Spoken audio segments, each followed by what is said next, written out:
one of the ultimate diagnostic nightmares. Story of this is a 2012 BMW 5 Series. Guy bought it at an auction or something. He said no real body damage. He did some airbags. Car ran, no problem. And then one day stopped running. This is his story.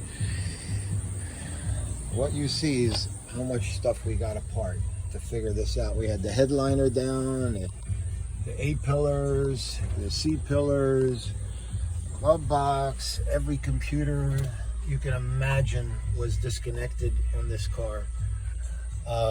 Complete nightmare. So the problem was you would never wake up. So in a normal car, BMW, you'd hit this button and then all the lights would wake up.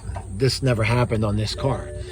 Mind-boggling how just taking down the two wires or just shorting out the communication system, literally the car would not power up. It wouldn't do anything. It wouldn't start, wouldn't do anything. So first logical thing is people say, oh, always go to the CAS, the ignition module under the dash that wakes the car up. It recognizes the key. You press the button, it allows the car to power up. We could communicate a little bit with some modules, I recall. Nothing, of course, would tell you what the problem is. It just, you see some KCAN, which is the local area network is down, KCAN faults. You just wouldn't think that it would literally take out the drivetrain and everything else. But in the end, after wasting hours and, I don't know, 10, 15, 20 hours of working, you can see all the stuff that's apart in the car. Out of frustration from the customer and me, I decided to say, well, do me a favor. Tell me time-wise, when was the last time the car ran? What did you do? I did some airbags. Can you point to the airbags? And he told me the headrest airbags, which are the airbags that bolt to the lower pillar.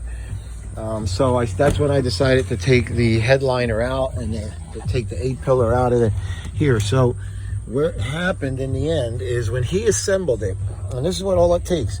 I don't know if you could see here, but this metal bracket here, when he reassembled it, this holds this head airbag.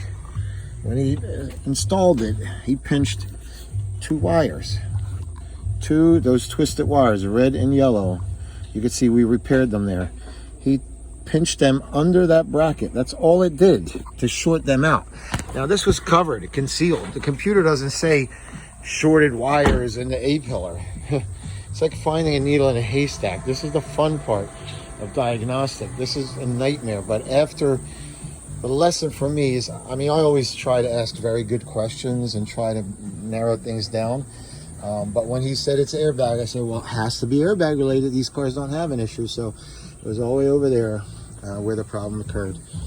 Crazy.